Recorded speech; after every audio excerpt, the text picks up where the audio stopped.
Feedback about our city's future from our community is really important. It helps us prioritise your needs when planning services, projects and other initiatives. A convenient way to have your say and stay in the loop on any upcoming consultations is by registering your details on our Engagement Hub website at playford.engagementhub.com.au. We look forward to hearing from you.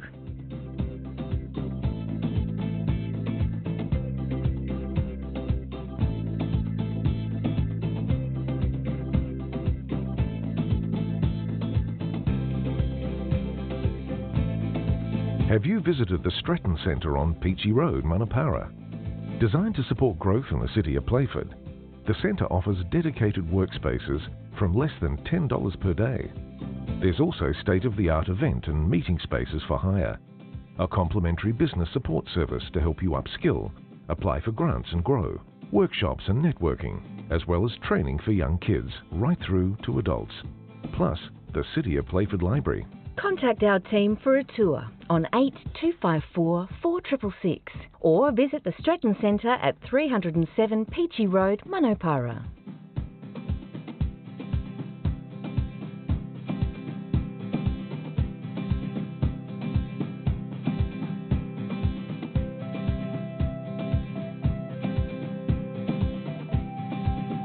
Support your local theatre and arts industry and enjoy a show at the Shedley. Playford's iconic Shedley Theatre is bringing a great selection of local and national performances to Elizabeth. For more information on their upcoming shows, visit theshedley.com.au or call 8256 0500.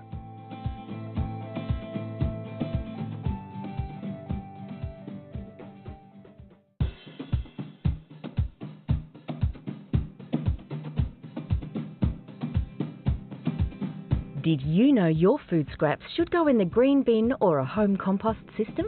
It's better for the environment. It's the right thing to do. And it's easy.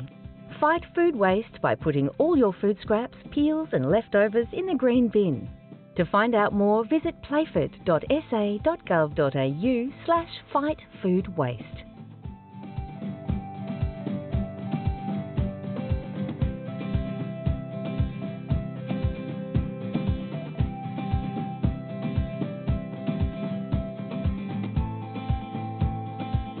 Want to know what's happening in the community? Subscribe to our e-newsletter, Playford News, at playford.sa.gov.au and you'll be on top of stories, news and what's happening in Playford.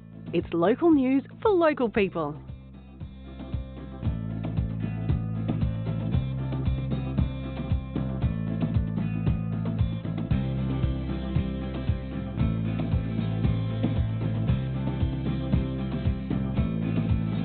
Want to get involved in your community?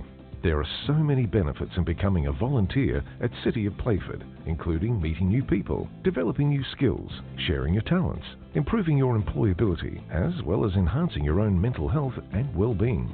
If you want to learn more about how to volunteer with us, visit playford.sa.gov.au/volunteers.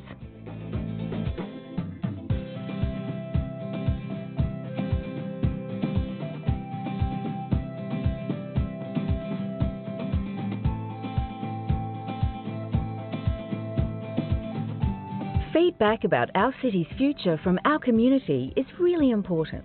It helps us prioritise your needs when planning services, projects and other initiatives.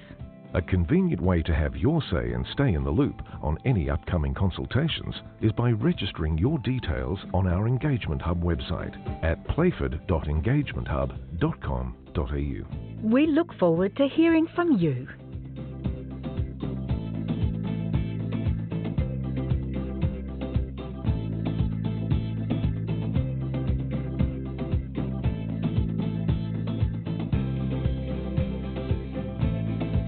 Have you visited the Stratton Centre on Peachy Road, Manapara? Designed to support growth in the city of Playford, the centre offers dedicated workspaces from less than $10 per day. There's also state-of-the-art event and meeting spaces for hire, a complimentary business support service to help you upskill, apply for grants and grow, workshops and networking, as well as training for young kids right through to adults, plus the City of Playford Library. Contact our team for a tour on 8254 4666 or visit the Stretton Centre at 307 Peachy Road, Manopara.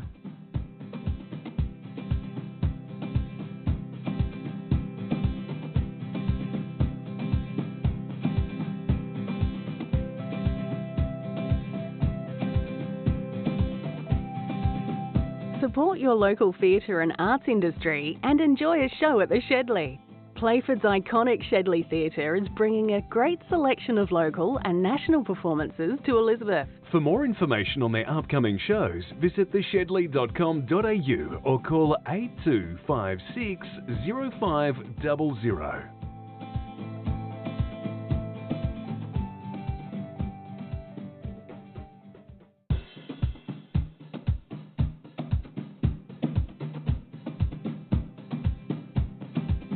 Did you know your food scraps should go in the green bin or a home compost system?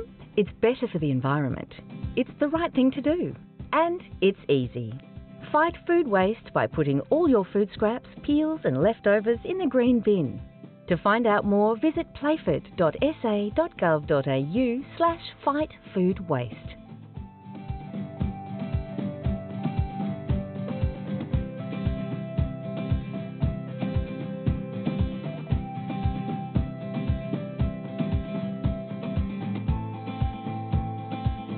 Want to know what's happening in the community? Subscribe to our e-newsletter, Playford News, at playford.sa.gov.au and you'll be on top of stories, news and what's happening in Playford. It's local news for local people.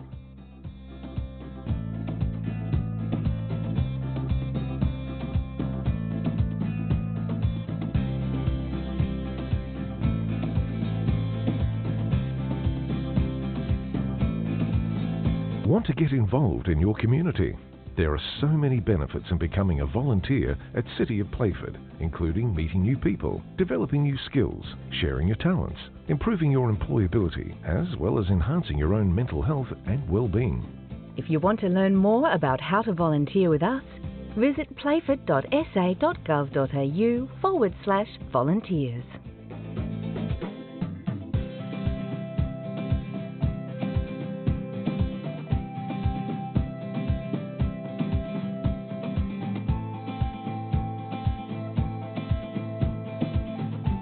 Feedback about our city's future from our community is really important. It helps us prioritise your needs when planning services, projects and other initiatives. A convenient way to have your say and stay in the loop on any upcoming consultations is by registering your details on our Engagement Hub website at playford.engagementhub.com.au. We look forward to hearing from you.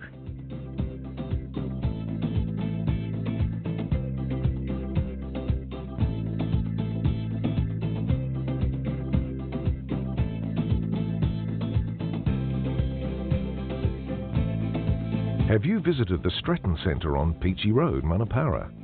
Designed to support growth in the City of Playford, the centre offers dedicated workspaces from less than $10 per day.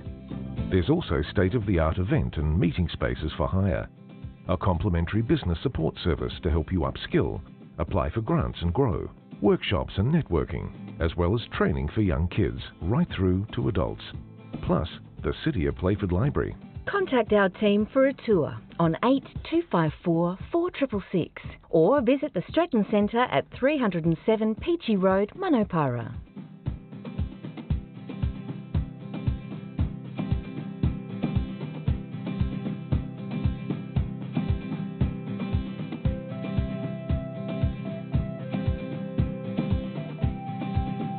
Support your local theatre and arts industry and enjoy a show at the Shedley.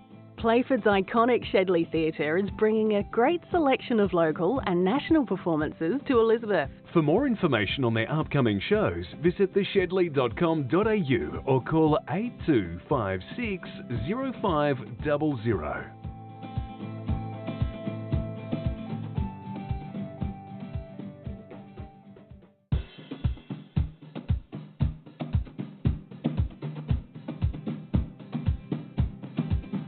Did you know your food scraps should go in the green bin or a home compost system? It's better for the environment. It's the right thing to do. And it's easy. Fight food waste by putting all your food scraps, peels and leftovers in the green bin. To find out more, visit playford.sa.gov.au/fightfoodwaste.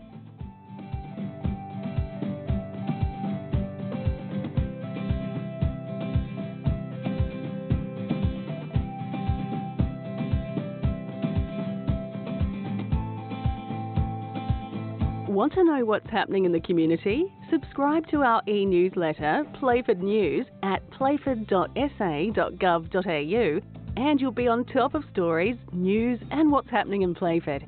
It's local news for local people.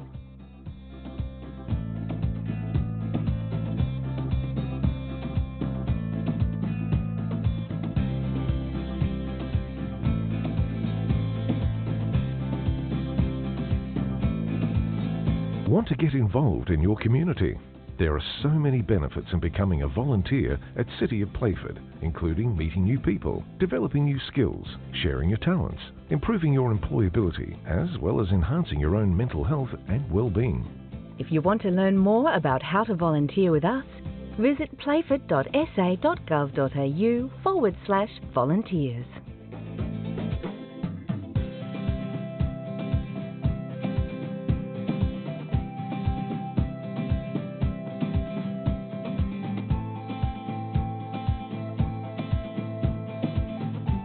Feedback about our city's future from our community is really important. It helps us prioritise your needs when planning services, projects and other initiatives. A convenient way to have your say and stay in the loop on any upcoming consultations is by registering your details on our Engagement Hub website at playford.engagementhub.com.au. We look forward to hearing from you.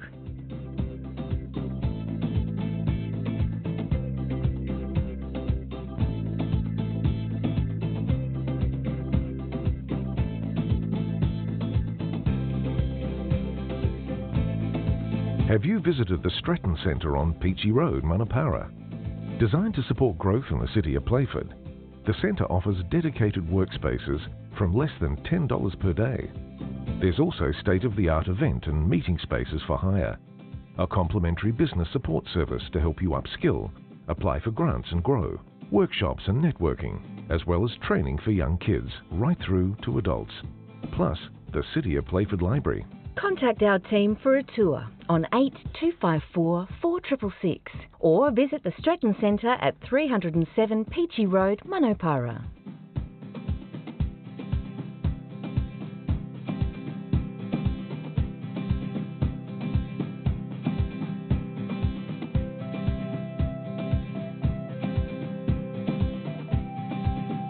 Support your local theatre and arts industry and enjoy a show at the Shedley. Playford's iconic Shedley Theatre is bringing a great selection of local and national performances to Elizabeth. For more information on their upcoming shows, visit theshedley.com.au or call 8256 0500.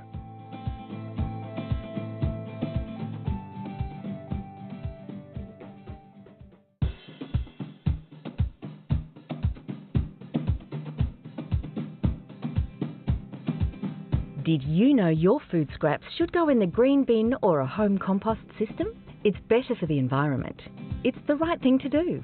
And it's easy. Fight food waste by putting all your food scraps, peels and leftovers in the green bin. To find out more, visit playford.sa.gov.au/fightfoodwaste.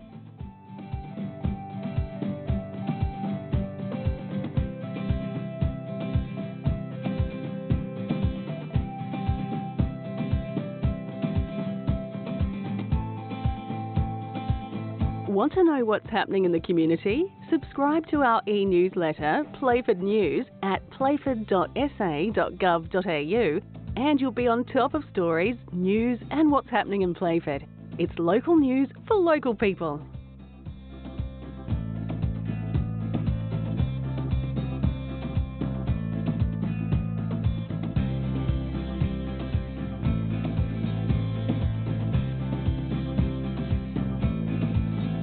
Want to get involved in your community? There are so many benefits in becoming a volunteer at City of Playford, including meeting new people, developing new skills, sharing your talents, improving your employability, as well as enhancing your own mental health and well-being. If you want to learn more about how to volunteer with us, visit playford.sa.gov.au/volunteers.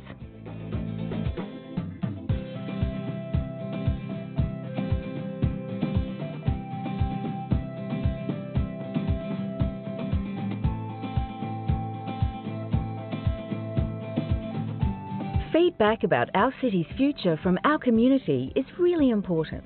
It helps us prioritise your needs when planning services, projects and other initiatives. A convenient way to have your say and stay in the loop on any upcoming consultations is by registering your details on our Engagement Hub website at playford.engagementhub.com.au. We look forward to hearing from you.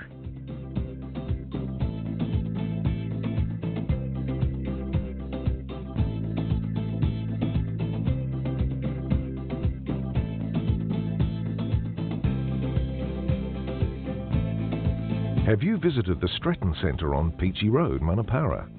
Designed to support growth in the city of Playford, the centre offers dedicated workspaces from less than $10 per day. There's also state-of-the-art event and meeting spaces for hire, a complimentary business support service to help you upskill, apply for grants and grow, workshops and networking, as well as training for young kids right through to adults. Plus, the City of Playford Library. Contact our team for a tour on 8254 4666 or visit the Stretton Centre at 307 Peachy Road, Manapara.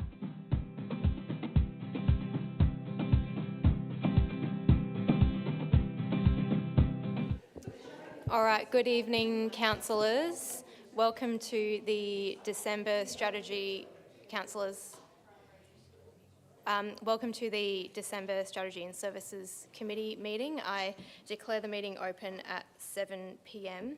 Before we move to the attendance record, I just want to give notice that due to unforeseen circumstances, item 8.1, repurposing assets update, has been withdrawn.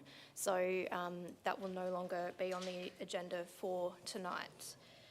So we'll move to item 1, attendance record. I've received 2 apologies, one from Councillor Carlson and one from Councillor Bayani. Are there any other apologies for tonight? No. Looks like Councillor Craig is not present, but we will move on to item 2, confirmation of minutes. We have a recommendation that the minutes of the Strategy and Services Committee meeting held on the 11th of November 2025 be confirmed as a true and accurate record of proceedings. Does anyone want to move the recommendation? Councillor Tarr? Happy to move, yes. Thank you. Do you wish to speak? No, thank you. Does it find a seconder? Councillor Smallwood-Smith? I'll second that, and I don't wish to speak. Thank you. Does anyone else wish to speak? No, I'll put that to a vote. All those in favour and those against, I declare it carried. Moving on to item 3, declarations of interest. Are there any declarations of interest? No. We will move on to item 4, deputations and representations, which are nil. So we will then move on to item 5, staff reports. So we'll start with item 5.1, 4 Playford Boulevard CBD Development Strategy on page 6. We have a staff recommendation before us. Does anyone wish to move that way? Councillor Smallwood-Smith? I'll move that way, thank you. Staff recommendation. Thank you. Do you wish to speak? No, thank you. Does it find a seconder? Councillor Halls? Yes, I'll second that. Thank you. Does anyone else wish to speak? No. I will put that to a vote. All those in favour and those against, I declare it carried. Moving on to item 5.2, lease of community land for a community battery on page 32. Does anyone wish to move the staff recommendation?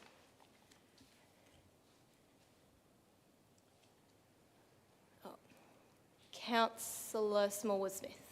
I'll move that way, thank you. I don't wish to speak. Thank you. Does it find a seconder? Councillor Smiljanek. Thank you, Presiding Member. I would like to second this this staff recommendation. It's actually, for me, looking at this and for our wider community, I did read a lot of the What We Heard report, and those people who were against having this particular battery system installed in our community. I acknowledge what they've said, and I've also read the replies from staff and the community battery company, essentially, for the lease agreement. And it's really, for me, being in local council, we're sort of here in that 4-year mark. Seeing this particular lease of community land for a community battery looking long-term for 15 years is actually something that I see very beneficial for our community. We're looking longer term. We're looking at ways to give back to our community, those especially in SA Housing Trust, those people who are unable to afford electricity at their current stage. So this is looking broader picture, really good for our community, and I will second this staff recommendation. Thank you. Thank you, Councillor Smiljanek. Is anyone else wishing to speak? No, if no one, Councillor Norris. Thank you. Look, I'm just going through some of the notes again, and obviously it's noted here that they've so far delivered 2 community batteries in Marion and Campbelltown, but I'm assuming none so far in Playford? No? Cool. And then in terms of community engagement, page 32, we had 20 responses that actually don't agree or support this battery being installed, and 3 that did support. And obviously I know that there was quite significant numbers that we actually engaged with, but it still concerns me that the ones that chose to respond, there's a significant amount that actually don't agree with this. I guess Councillor Halls and I were also talking about how we're concerned about the location itself, and I guess from my perspective I'm concerned about the security. Just noting, like, obviously the kind of vandalism we've had along the train line, and then, you know, what we can expect or how we can secure this, because it doesn't look like it's got high fencing or quite high security either. So is there any sort of regard to that, or is it just a simple fence around it? Yeah. Mr. Patterson. We do actually have a representative from Department of Energy Mining in the room as well, if we need to go into more detail around what's proposed.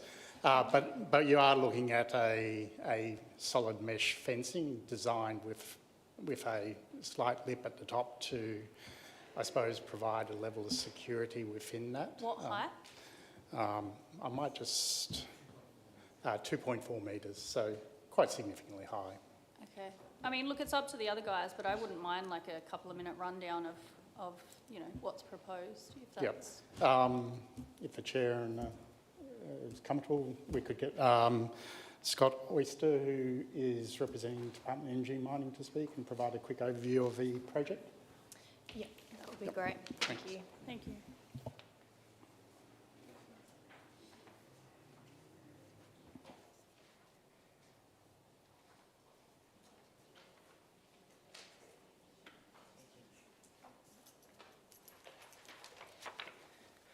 Thank you, and good evening. Thanks for the invitation to come and give you a quick overview of the project.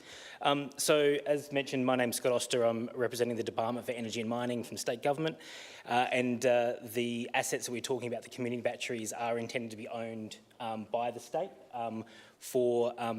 as one of the councillors mentioned, for low-income households living in public housing in South Australia.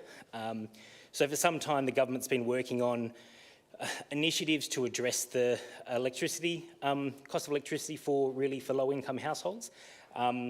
For about 7 years now, we've been working with Tesla on a solution that installs solar and storage directly on housing trust properties for the benefit of those tenants.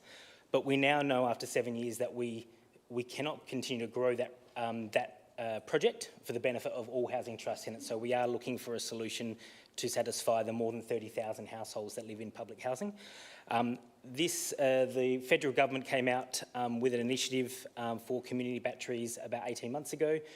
We went through a competitive process as the state government and achieved an outcome of about $12 million from the Commonwealth government to partner with us on this initiative. And so this is really the state investing heavily to try and fill the void of providing energy relief to some of those households who we know are doing it tough, and many of which live in your electorate here. In terms of the project itself, the two trial assets we've got already with Marion Council and with Campbelltown, they are smaller assets supporting about 300 households each. To achieve what we're looking to across a fleet of assets across the state, these are larger assets that will provide support for about 650 to 700 households each. So across the state, we're looking at developing a fleet of around 16 assets to support over 10,000 households across South Australia living in public housing. We have worked really closely with council. We've been really pleased with the high level of engagement. I think one of the councillors mentioned that throughout the community engagement, what we want to do is open conversations with the community around the opportunities to lower bills and what it means to actually engage positively with the energy market. And this is the project. So it's been great to see the high level of response. We've done what we can to address the negative responses or the concerns, I guess, and we've provided some more factual information to the council to provide back to those people.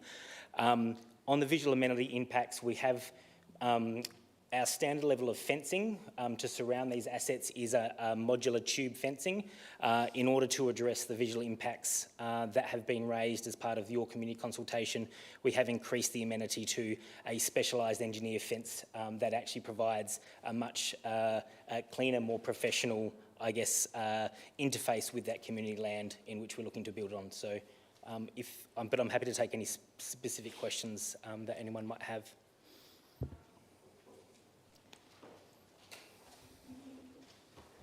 Councillor Halls, do you have a question or do you wish to speak? Yeah, no, thanks, Presiding Member. Yeah, look, I just... how are the batteries going to be charged? Where's the power coming from to be stored in those batteries? How much of that park are you going to dig up and how many trees are we going to lose? Are questions that come to my mind. Sure. The fences and the things, and I when I was on CAP, I did this a lot and not to any satisfaction, but if a garden picturesque on all the fencing to blend it in with the park rather than a beige fence where people can write on, you know, if it's got something like a tree or bush look type thing around it, they're less likely to graffiti it, is what I'm thinking. Even the green box, you know, it needs to blend in with the local area. But yeah, that were the things that I was thinking of as, you know, where the electricity is coming from for the boxes and how's it going to go? Is there lots of cables?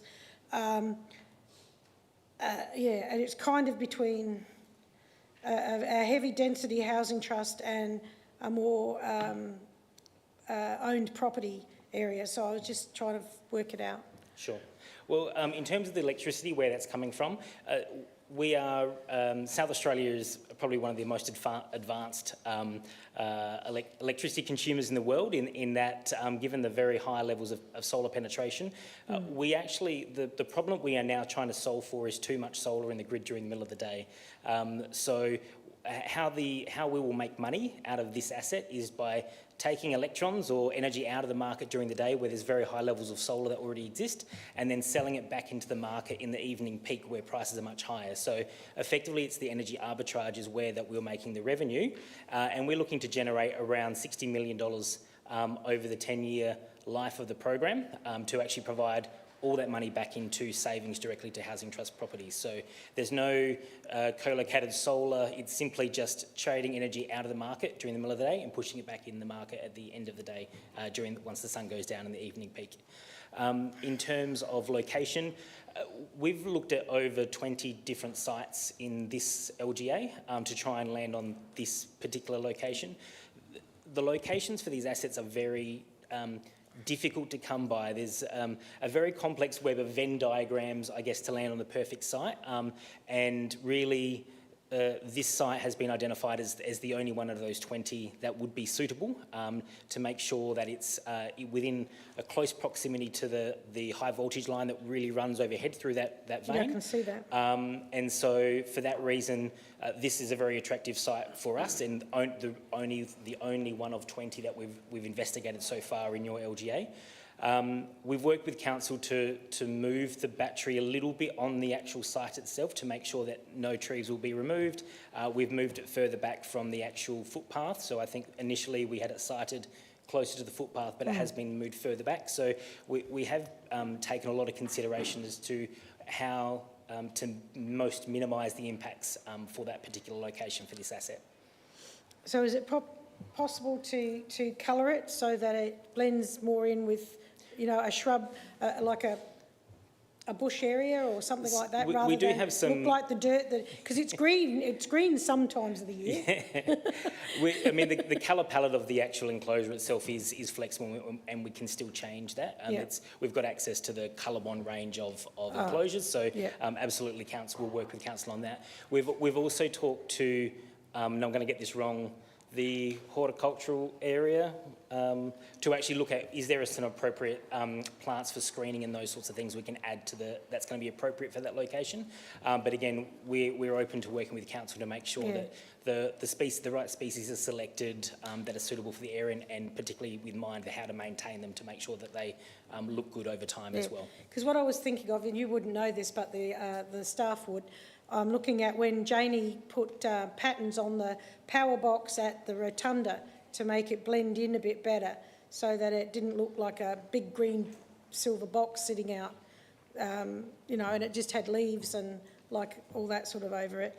The other thing, so the power is going to come from my house to that box and then go out to the Housing Trust 600, is that correct? So the power itself doesn't move between the properties. So this asset just buys and sells energy on the energy market. So just from all of the houses in Playford to that, and then goes out to... That's right. To, yeah, I think... Councillor Onyuzans. Thank you, Presiding Member. I'd just like to note that the report obviously says that approximately 600 to 650 households will benefit from the project, and I'm looking at the picture here. And so could you please clarify the basis on which these households were identified, considering there are 3,900 tenants in the city of Playford? Mm-hmm. So was that due to geographical location, proximity to the to this project, or grid connection, or energy demand? Yeah, so we haven't decided on which households will be receive the invitation yet. Oh, you haven't? Okay. So that's still, so the way in which we approach that is that we identify the households in scope, and so what we've done in the councils where we have the trial assets so far in Campbelltown and Marion, we started with the households closest to the asset and sort of radiated out. So my team tell me that within Elizabeth Park, Elizabeth Downs and Craigmore are the three closest suburbs, I guess, to where the asset would be located, and it looks to be around about 600 or thereabout Housing Trust households within that catchment. Okay. So they will be the first to be invited to accept the offer. So it is opt-in. They don't have to accept it. Okay. But for those households wanting to make a rational economic decision, we know that this is the lowest rate electricity price that they can get in the market. So we'd strongly encourage them to consider that. And then as I guess we understand what the acceptance rate is, we'll move on to the next range of suburbs immediately outside of that. But ultimately, over the next 2 years, we're looking to provide this offer to over 10,500 households across South Australia. So we know that some neighbouring LGAs who will also be hosting a battery don't have the 600 to 700 housing trust households within their LGA. And so the spare capacity of that battery will be offered to households in this LGA that weren't able to be serviced by this asset. Okay. So I guess as we grow the fleet, we'll be able to provide that offer to more and more households. Okay. And I'm curious now, because obviously you've said the proximity to the project. So was the consultation somehow concentrated for that area? Was there any feedback from those residents? Like, you know, what would be the implication future-wise? Would there be a system to actually make sure they receive the benefit? Something like that, you know? So if you could just clarify. Yes, so because of the nature of a facility, and it's quite local in nature, we targeted the consultation in the immediate area, including going out and door knocking those residents as well. But for instance, the public notice was put on the Northern Adelaide Facebook page, community Facebook page, so it was actually quite widely dispersed across the community, which did generate a level of interest. But certainly in terms of offering to the Housing Trust, certainly the department's looking to offer that within the immediate suburbs in the first instance. So with that, I'm now making an observation with what you've just said. So having mentioned here about how many actually against and in favour, so there's obviously majority of them are saying no to this. Yeah, and they're predominantly within that locality. Okay. Yeah. All right. Okay. Thank you. Councillor Marsh. Yeah, thanks, Chair. Just want to probably echo the sentiment of the soft appeal. Great to change colour of colour-bond fencing, fantastic. Would expect that anyway to make sure it blends in. Everyone else has to when you build a shed. But it's probably more the street appeal that I'm big on. So I'd like to see if that further discussion around obviously the business and the state government and yourself to see if we can, around the amenities, can we address. I don't expect you to go off and plant 100 trees, but if you can align to our 20% tree canopy strategy with external funding towards that, where we can then plant the trees around a suitable location, might be a good sort of opportunity in that external partnership. So we'll certainly continue those conversations. Obviously, when you start landscaping, you have to also maintain it. So we do want to be cognizant of if we're putting stuff in, that it's maintained appropriately as well. So. Councillor Baker. Thank you, Madam Chair. Look, I think these concepts and new projects are often really treated with scepticism in the community. And reading this report, it was extremely reminiscent of the mobile phone tower reports and discussions that we had some years ago, particularly with regard to property value and safety and health and that sort of thing. But nowadays, those don't even get a mention when they come up in the reports. But personally, I think in terms of value to our community, particularly those who can't afford solar panels or those in rented accommodations that can't get access to those sort of things, it's a very worthwhile venture, so I'll be supporting it. Councillor Norris, do you have a question? Or I'm allowed to have some questions. Okay, first one, it mentions that, well, obviously you've mentioned that it assists housing trust tenants, but my understanding is there's no benefit to homeowners. And I think this is where the concern probably comes in from the community consultation. Yes, so there's no direct benefit to homeowners. The benefits, I guess, of this particular project is to support low-income households. One of the policy drivers for the federal government to offer the funding from the Commonwealth was to help free up capacity on feeders. So I'm not sure how familiar you might be with the electricity network, but from substation, with the very high levels of solar penetration that we've got, particularly in South Australia, some of those feeders can become constrained and then prevent more households along that feeder from actually either increasing their solar or installing new solar. And so through these assets, the more of these assets we've got through the distribution network, it actually frees up capacity on some of the network. So indirectly, homeowners, but not directly. Yep. I looked and it said that there's approximately a 10-year lifespan on the batteries, and we've got a 15-year lease going. What is the plan after that 10 years? From the state government's perspective, we are quite risk adverse, as you would be in local government.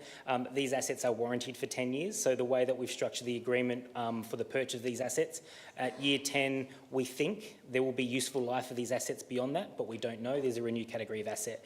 At year 10, the government, as the owner of the asset, gets to decide whether the owner and operator, AGL, has to dispose of it and return the site to its current status, or at that point in time, the government, if there is perceived to be further useful life left in these assets, will agree to take that on and then take the risk of what that remediation looks like beyond that further term. But the 10-year term is a warranty period at which we stop and pause and think, do we actually ask them to take away? Have we actually maximised the useful life of these assets, or is there more life left beyond?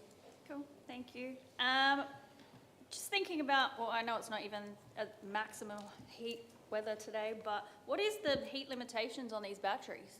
Because we do get some pretty hectic 40+ degree days. Yeah, absolutely. They are rated to the highest standards for externally rated appliances. These assets are designed to be utility scale, so we see they're rated to the same standards as you would see in the Hornsdale Power Reserve, which is the big battery up at Jamestown, in very remote conditions that are quite harsh, I guess, in the kind of conditions that you're describing. So I think I'm not sure how differently to respond other than that they are rated to the appropriate standards for the setting that we're looking to install them. Thank you. My final question would be, and this could be an access issue, can this not just be put in a housing trust property in the backyard with access? Do you know what I mean? That way it would get rid of the whole amenity, visibility thing. They can't be, and I guess just to sort of reflect on my initial comments, that we are actively still looking to grow the solar and storage assets being installed on individual properties that can host those assets. And so this project is really for those households that, for luck of which property they're allocated at the time that the Housing Trust allocates properties out, that their property might be an older property that might be earmarked for divestment in a period, or they've got shading over their roofs and can't host solar, or they've got asbestos or require their switchboard to be exchanged. So there's a raft of reasons that properties are not suitable, but our first priority is putting the individual systems on those individual properties, and this project is really for the 10,500 customers who we know live in properties that won't be able to have that done, at their property. Okay. Thank you. Mayor Doherty. Thank you. Yes, my question was partly follow-up to Councillor Norris's third question in terms of that the scheme goes for 10 years and obviously you're seeking a 15-year lease. So my question is, while the Government of South Australia is technically the owner of the batteries, is there any opportunity for AGL or any other partner to purchase the battery either at the end of the 10-year life of the project or at any point during the life of the project that a commercial operator could own the battery, in which the scheme could then either default by closure or by a mutual agreement? So is there any opportunity for a private operator at any point in that 10 years or subsequently after 10 years to purchase the battery off the government? That's definitely not the intent. The agreements that we have with AGL at the moment do absolutely contemplate for the government owning these assets for the full period of that 10-year term. We've got two agreements. One is the supply and installation, which outlines, as I mentioned before, what happens at year 10 when we're looking to potentially remediate that site back to its current status. We've also got a supply and service agreement, so that agreement requires AGL to provide these discounted rates through to customers for that 10 years. So I guess both of those legal constructs are in place already. They were signed a few months ago and are expected to be in place for the full term of the 10 years. Because the reason I ask that is that this committee's role, while other comments have talked about the visual impact, amenity, size and height will be managed through the relevant development approval, whether done by CAP or via the state. Our role as this committee tonight is to look at two elements, which is one, to at least a portion of community land and or a potential rate rebate that goes with that if you are not exempted under the Electricity Regulation Act of whatever it was. So I just want to ascertain, and I might need to ask the question of the staff in a moment too, that after the 10 years, there's a potential 5-year lease period where at this point in time, from what I'm hearing, we're unsure whether the battery will remain. If it does remain, what and if it will be used for. So the question I'm trying to ascertain is, at any point in time, will this battery be used for non-community-based purposes? Because we're potentially entering into a lease and or a rate rebate where a private operator or government could then finish the 10 years, might have 3 years of the useful battery life left, and then use that for other means which don't go back to the tenants to get that rebate, is what I'm trying to ascertain. So you're absolutely sure that will not occur? Well, I can only give you, I'm as sure as of what we've got approval for today. Yep. You can be quite confident the Government of South Australia is looking to deliver this project. It's put its own funding in. It's not taking a return from the operation of the asset itself. All the revenues generated through this project are being returned to low-income households. Because my only other question to the staff would be, in dot point 2 it says, council endorse if the community battery is rateable to provide 100% rate rebate for the duration of the lease. Would it be better that the 100% rate rebate be the duration of the Empowering SA community program? Because if that program then ceases over a period of time or stops after that, then there is a rateable component if and when the project changes. Yeah. I just feel uncomfortable that we could give a longer term lease, 100% rebate, a program finishes for potentially up to 5 years where there may or may not be a community benefit. There's a 100% rate rebate on the asset. I don't think that's our intent. Yep. Just to that point, I think what we can do is actually condition the lease that there is a community benefit for the duration of the lease, and that if that ceases, that then either they have to make good to the site, or we negotiate commercial terms. I agree. I wouldn't have supported it in this format. That's why I'm asking the question. So certainly our intent would be to provide appropriate security that there's a community benefit through the lease itself. Well, if that can be written into the lease, then I would support that. I wouldn't support that otherwise. If there's a commercial component that gets a 100% rate rebate and no rebate to the community, I don't think that's appropriate. Councillor Halls, do you have a question? I do. Thank you very much, Presiding Member. Yes, so what I'm concerned about now is I don't see any overhead cables going from the power lines to the batteries. I'm assuming that it's all underground. Is that correct? Yes, that's correct. Okay. All right. And then my next question would be to ask, considering the Mayor's discussion just now, does the recommendation number 2 need to be changed?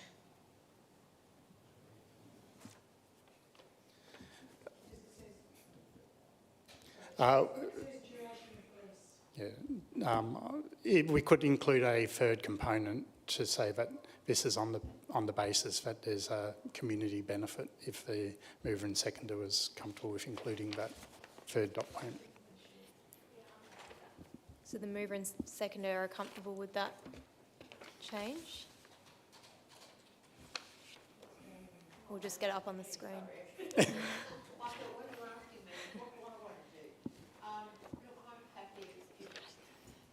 Just hang on a second. Yep, Councillor Smalls. Yeah, I'm happy if that's the mood of the chamber to introduce that into the motion. We'll just hang on a second and wait for it to appear on the screen.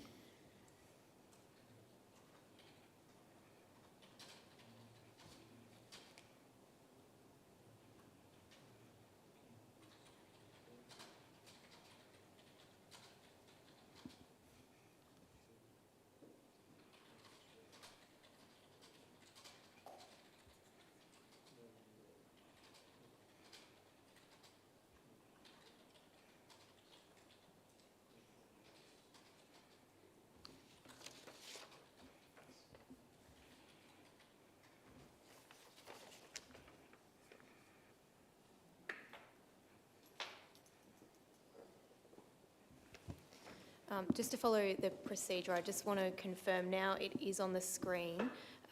Does the mover and seconder, do we have your permission as it is currently worded?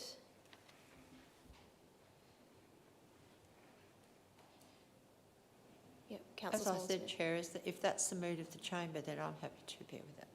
Thank you. Thank you, Councillor Smiljanic. Now, while Mr Oster is still in front of us, does anyone else have any questions? No. Thank you for your time. And does anyone else wish to speak who hasn't spoken or asked a question? No. If there is no one else wishing to speak, I will put that to a vote. All those in favour? And those against? It is carried. A division has been called, so all those in favour, can you please raise your hand? Is it?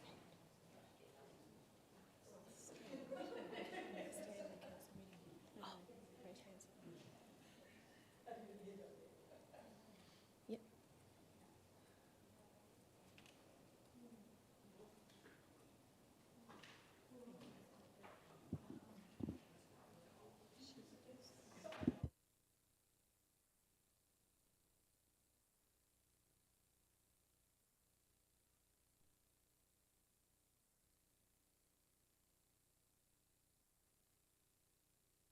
Just to confirm, councillors who called the division, we have recorded Councillor Halls. Can I just please confirm that it was you? Okay, there were multiple councillors.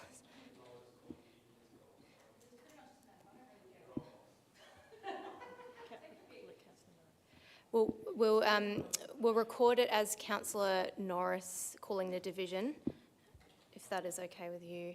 There were multiple voices.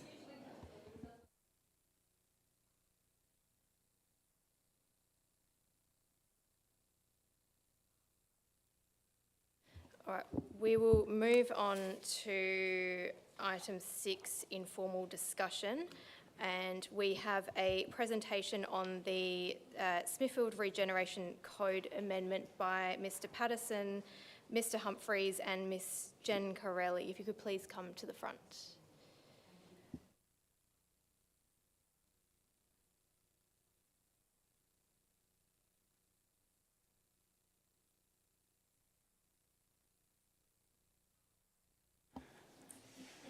I'm really here just to do a brief introduction to our DHUD representatives who are going to provide an overview of the Smithfield Regeneration Code Amendment, which they'll talk about the extent of it, but certainly deals with land owned by the Defence Department in the Smithfield Barracks area. Look, in terms of introductions, I did want to just say that the department has been working with the administration through the entire process of the structure planning and developing the planning policy for this code amendment. And the actual initial establishment of the code amendment was actually modified based on feedback administration provided to the minister in terms of the extent of the code amendment. Originally it was just over this, the defence land, and we certainly advocated quite strongly to actually make it broader to try and achieve greater outcomes within that area. Probably my last reflection on this is actually a very unique site within the city. It's a very large vacant land adjacent to high quality retail, adjacent to strong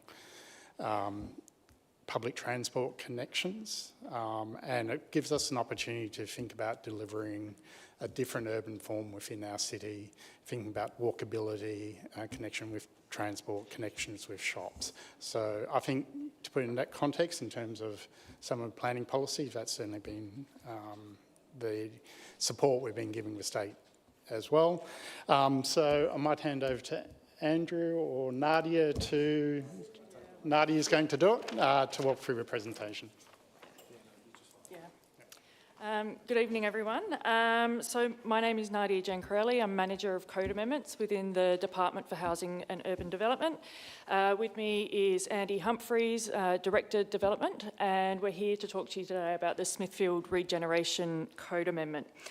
The state government is proposing to rezone this large parcel of land within the city of Playford in order to facilitate future residential development of a large infill site, which has currently remained vacant for many, many years, and also to establish a policy framework that will enable the longer-term regeneration of existing housing trust properties within the Smithfield area as well, and the Smithfield and Manapara area.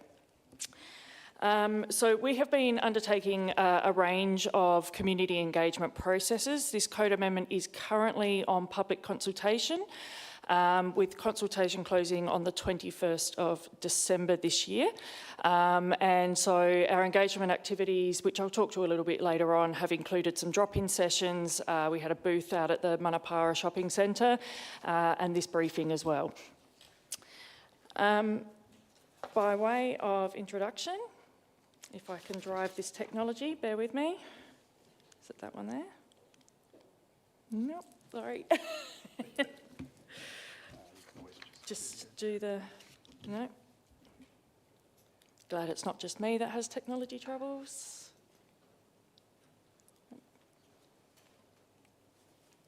There we go. Yep. There we go, awesome, thank you. Yeah, cool. Perfect, yeah, thanks. So I guess by way of introduction, so we are the Department for Housing and Urban Development, and we are essentially responsible within the department for maintaining the planning system across South Australia. That includes dealing with the planning rules, the planning and design code, and the way that in which development occurs and is assessed across the state. We work closely with councils, with communities, with other government agencies and private entities and individual stakeholders to facilitate and deliver the state government's planning and policy and in particular housing agenda. So at the moment, skip the slide there, so there we go. So before we jump into the code amendment itself, I just wanted to give a really quick overview of, I guess, our planning system to talk through exactly where we are in this process. So as you probably all are aware already, South Australia's planning and development system is underpinned by what's called the Planning and Design Code. The Planning and Design Code is essentially the rule book by which all development is assessed within South Australia. It sets out a consistent set of development rules and regulations based on a range of zones which have been applied spatially across the state. And the code itself is made up by a number of different elements or modules. So essentially, when we talk about the Planning and Design Code, we are talking about the zones, which are essentially the flavour or the land use type of development that can occur in a particular location. The overlays, which are the overarching policies, which will guide things that are sort of more of a state-based nature, so things like hazard management, interface management, traffic management and the like. There's also subzones, which are sort of a step down from the zones and might provide a level of nuance based on individual locations within an area. And there's also general development policies, which again are sort of those higher-arching statewide guiding principles around things like residential development, around stormwater management, traffic management and parking and the like, where there's a minimum standard or expectation that you would expect to see in any development, no matter where it's located within the state.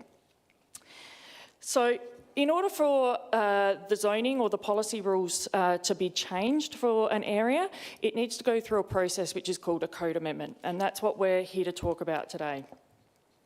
So essentially, we are at the process of undertaking public consultation on a code amendment. So this code amendment, the Smithfield Regeneration Code Amendment, was initiated by the Minister for Planning back in March of this year, and it's being led by the Chief Executive of the Department for Housing and Urban Development. So that means that the department is responsible for running the engagement processes, it's responsible for undertaking the investigations, and the detailed sort of interrogation of key issues for facilitating future development in the area. And is also responsible for listening to the community, for undertaking that public engagement, for reviewing submissions that are made by the public and making recommendations to the Minister for Planning as to ultimately, at the end of the day, whether the code amendment should proceed, and if so, whether the code amendment requires any sort of changes or updates to reflect the feedback that we have received. At this point in the process, we are currently at the code amendment stage, and as I said, we are at the public consultation stage. In the lead up to reaching this point, we have undertaken quite a number of investigations and have also run a number of workshops with key stakeholders, including Council's administration, as well as other government agencies, the Department for Transport, Renewal SA, SA Housing Trust, to get a good understanding of the key challenges and issues that may be faced in undertaking development within this location, as well as preparing a high-level structure plan to sort of guide the way in which this policy is being driven. At this point, I would like to, again, thank the Council's administration for being so actively involved and engaged with this process. There have been a number of sort of recommendations and changes that have been implemented into what we're recommending at this point as a direct result of the advice that we've received to date. So it's been quite a collaborative process, and we do really appreciate that. So once we complete public consultation, which again ends on the 21st of December, the next step is that we will then undertake a detailed process of reviewing all of the submissions that have been made. The submissions are invited from Council, and I strongly recommend that Council does make a submission on the code amendment. They're also invited by individual landowners, by residents, by the broader local community, as well as other government agencies as well. We have undertaken an extensive notification to make sure that existing residents and existing landowners are notified of this opportunity as well. And we have also, as I've mentioned before, undertaken a public engagement session, had a booth out at the Manapara Shopping Centre and the like. Once we've received all of those submissions through the process, we will then go through that sort of interrogation to identify the key issues that have been raised. To identify whether there are any changes that are required to the code amendment as a result of that feedback, and also, if necessary, to undertake further investigations into key matters. So depending on feedback, it may be that there's a particular matter that we're not aware of at this point in time that comes up through that engagement process that perhaps we need to interrogate further. There may be feedback around some of the policy or the concept plan or other bits and pieces that we're proposing. We will take stock of that, and then based on that we will prepare an engagement report.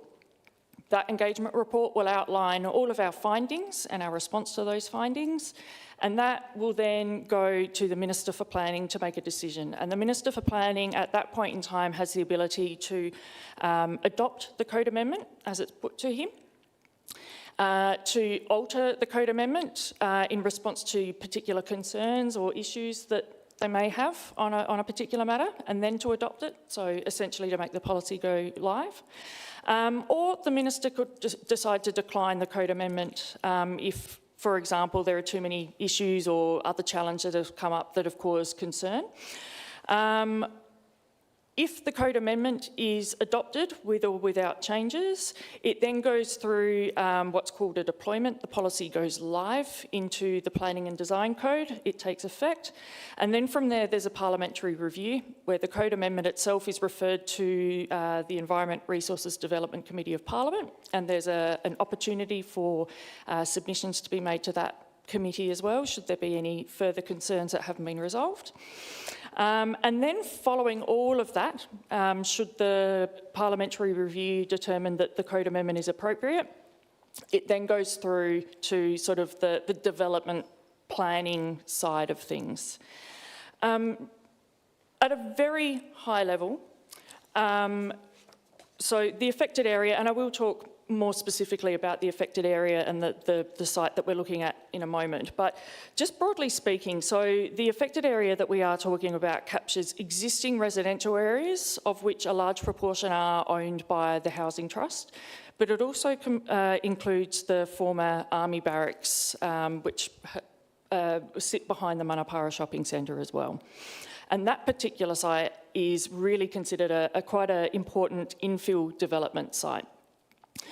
Typically, for an infill type area, it will go through a process of rezoning, so setting the kind of rules, the aspiration or the framework for development to occur.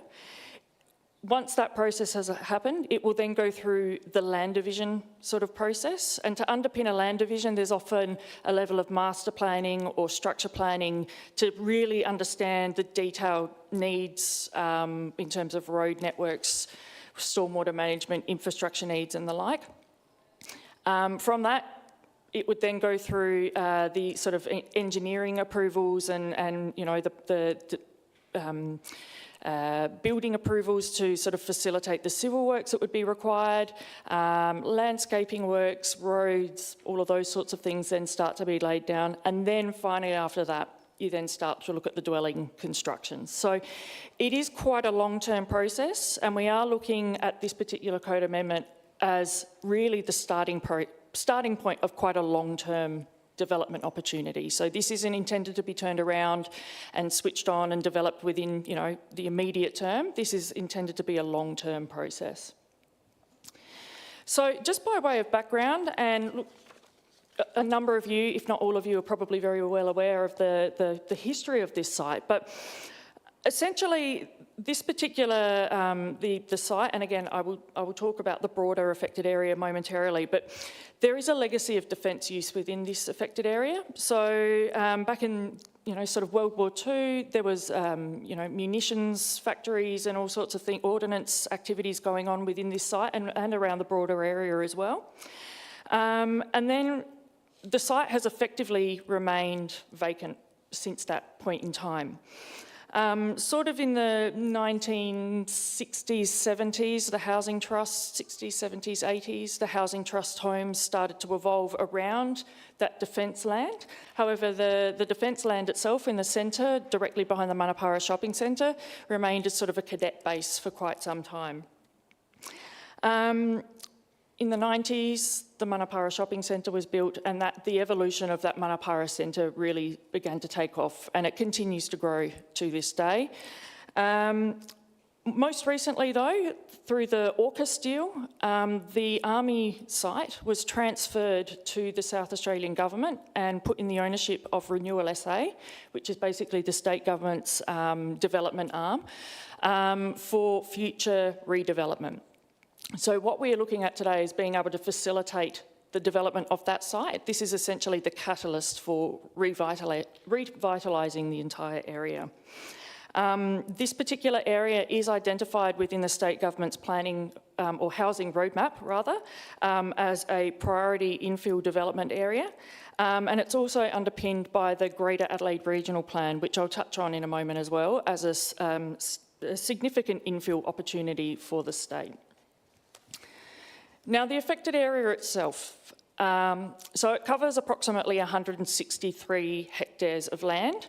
It's bounded by Anderson Walk in the north, Main North Road to the east, the Gawler Railway Line to the west, and Tisbury Road, White Parish Road and Woodford Road to the south.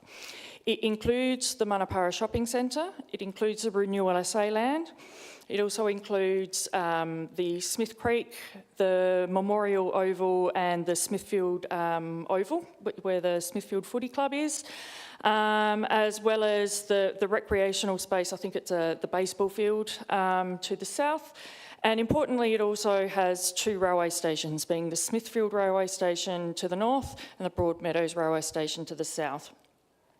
At the moment, the majority of the area is zoned general neighbourhood, which sort of allows for residential development, typically around similar types of housing that are currently there. So, you know, 1 to 2 dwellings, 1 to 2 stories, fairly standard suburban type development. The Manapara Shopping Centre itself, as well as the land where the Memorial Gardens and the Footy Club are actually within the Urban Activity Centre zone, which facilitates retail and commercial type activities. And then the baseball field sort of to the south is currently within the recreation zone. So again, the catalyst of this particular code amendment has been the renewal SA site, but given we were exploring this area broadly, we thought let's look at this wider area where there are quite high percentages of land owned by and managed by the SA Housing Trust to be able to put in a policy framework which will enable that sort of regeneration over time of those assets. Just in recognition of what the site covers, and again I've touched on this already, are the fact that it is close to a wide range of existing community services and facilities, retail, employment and the like.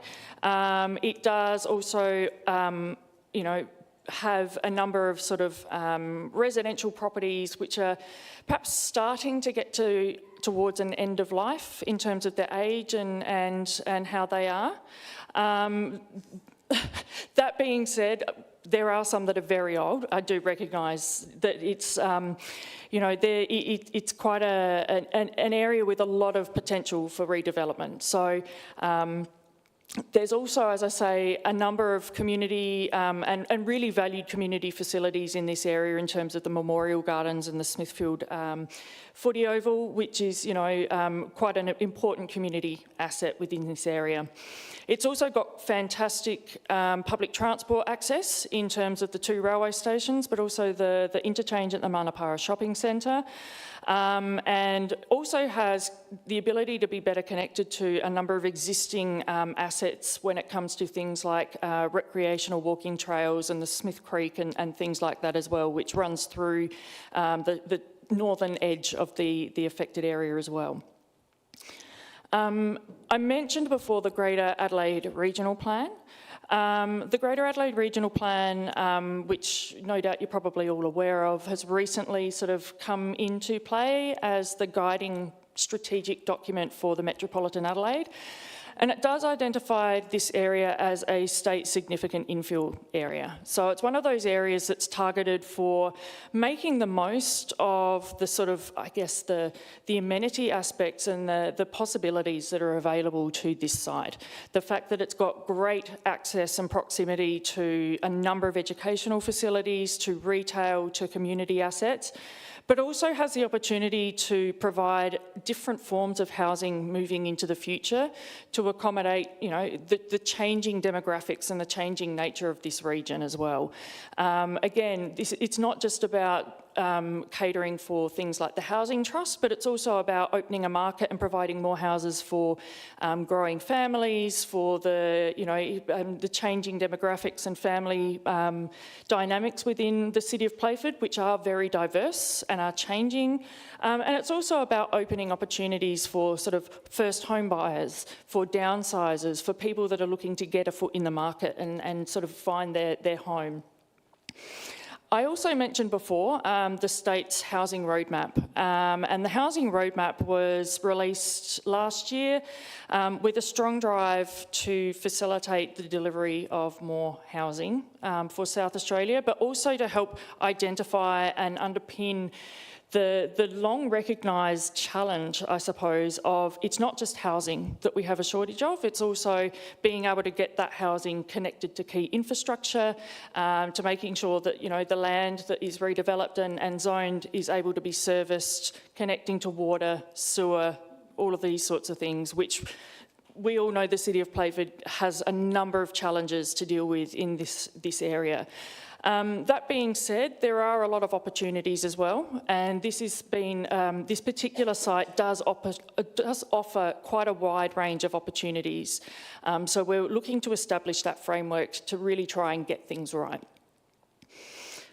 Now, To take a step back and talk specifically about the code amendment, as I mentioned before, at the moment, the majority of the site is currently within the general neighbourhood zone, which sort of envisages fairly standard suburban housing, what you expect to see across the board. What we're proposing to do with this code amendment is for that core site that's currently under the ownership of Renewal SA, to rezone it to what's called the urban neighbourhood zone, which is intended to facilitate a range of different housing types at a higher sort of density. So, you know, it opens the door to things like not just townhouses and single dwellings, but also things like apartment buildings, walk-up flats and the like, providing different opportunities for that sort of thing. We're also looking to rezone the surrounding residential areas to the housing diversity neighbourhood zone, which again is intended to provide a more flexible approach to the different housing types and respond to the different housing markets that particularly places like the SA Housing Trust are looking to do in terms of providing more opportunities for, you know, their differing and changing client base, but also providing that more flexibility when it comes to being able to regenerate and redesign these areas over the longer term. Of importance as well, and in recognition of the importance of the Smithfield Football Oval and the Memorial Gardens, it's proposed to actually rezone them to recreation. At the moment, under the current zoning, you could potentially see it develop for, you know, retail and shopping and buildings and things like that. Given the importance of that site as a community asset, it's proposed to rezone that to recreation to provide more flexibility around being able to deliver upgraded sporting facilities or, you know, whatever you might like to see, and to really reinforce that important role of that site. And it's also proposed to retain the existing urban activity centre over the Manapara shopping centre and the surrounding area, and also to maintain the recreation zone over the baseball oval to the south as well. Probably of particular interest to you all is the proposed variations. So at this point in time, again, I'd like to reinforce that what we're talking about here is the policy framework, and it is proposed over the Renewal SA or the former defence land to enable heights up to a maximum of 15 levels. That's the area that's highlighted in the yellow. I'd like to reinforce, however, that that's not a given. It doesn't mean that you must or someone must develop to that height. It's just that that's kind of what the maximum is proposed at for this point in time. For the surrounding residential areas, it's proposed to apply a maximum building height of 4 levels to again provide that flexibility for different housing typologies in there. But again, it doesn't mean that it has to be developed there. It's about establishing the framework. It's also proposed to provide a concept plan to guide development, and it doesn't show up particularly well on the screen, so I'd encourage you to take a look at the materials online when you're able to.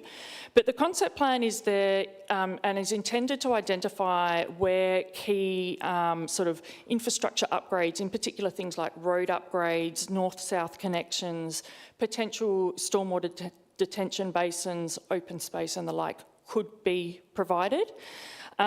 This concept plan has been developed up in collaboration with Council's administration, as well as with our colleagues within the Department for Transport, Renewal SA and other agencies. However, this is up for comment as part of the consultation process as well.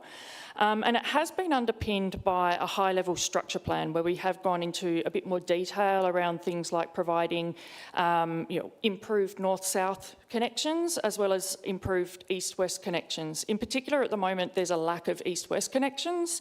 The railway line is currently recognised as a bit of a blocker between and being able to provide the opportunity and encourage and facilitate movement across that not only would open up opportunities for new residents in this area, but also residents on the western side of the railway line as well. So in addition to all of that, We are also proposing to apply a range of overlays to the site. Of particular note is the affordable housing overlay, which is there to provide more flexibility around, that sort of affordable housing types. And it also requires that any new developments where somebody is proposing 20 or more dwellings, that at least 15% of those dwellings must be of an affordable nature, and that's the affordable triggers that are sort of stipulated in legislation. We're also proposing to apply the noise and air emissions overlay just to help with that interface management associated with the railway line, but also with the loading decks and so on at the back of the Manapara shopping centre, because at the moment that's not a lovely interface, but it just provides a bit of a framework to assist with assessing and improving that over time. And I realise it's been a bit of a whirlwind, so open to questions at the end, but just wanted to again flag, so consultation is open. It closes on the 21st of December. We have run a number of consultation sort of processes already. Once consultation closes, the next step will be the finalisation of our engagement report and responding to those submissions, and then finally a decision by the Minister for Planning. And then based on that, after all of that, there will be ongoing master planning, structure planning, all of those sorts of things. So this is very much the first step. Would like to sort of highlight the fact that we have all of our information about the code amendment online. That includes all of the sort of underpinning investigations documents, the structure plan that we've provided. Encourage you to take a look at that information. We've also got a number of fact sheets and FAQs, so that if you've got anything in there, you're welcome to take a look. If there's anything that you're not sure about or you'd like to have clarified, happy to take questions, or otherwise we're happy to take feedback or answer questions later on as well. If you want, you're welcome to take a copy of that QR code, which will take you straight to the website now. Otherwise, we can also provide further links if necessary at the end. I'd also like to just finally point out, so through the engagement that we have undertaken to date, the vast majority of the feedback that we've received has actually been quite positive. Some of the key concerns that we have had raised are probably of no surprise to you all, and it's been around the traffic and parking. We know that that's quite a significant challenge across the board, but particularly in this area, noting Curtis Road, Main North Road and those sorts of things. So we are aware of these sorts of things and we will interrogate that a bit further as we go through as well. But overall, the sentiment from the community thus far has been reasonably positive. We're still, early days, still got a couple of weeks to go, but strongly encourage Council to make a submission and provide any feedback that you may have to the process. Thank you. Thank you. We'll move to questions. Councillor Norris. I just had a quick question. You mentioned before about the 15% being affordable housing. So what percentage were we looking at to remain government owned? Look, I'm not sure, to be honest. So the 15% applies to any development over 20 allotments. So, arguably, if a private developer came in and accumulated something, they would have to provide that as well. The Housing Trust is going through its own processes at the moment to determine, the sort of future regeneration of this area, what their intentions are around the sale or purchase of additional properties, I'm not sure at this point in time. Okay. Yeah. I guess because the concern is that the multi-level, apartment complexes that we do have in the city currently generally have a lot of antisocial behaviour, and that has been historically across all of them, really. So my concern then lies with, if we're now building 15 stories of that, what's going to happen? Is there a safety aspect here? How are these residents going to feel? So that's one of my concerns. The other one you already touched base on was the traffic. I mean, the only main thoroughfares you've got are Main North Road, Curtis Road, Wammer Road. And that road at the back of Manapara Shops already gets congested. I go up there all the time after school and it's insane.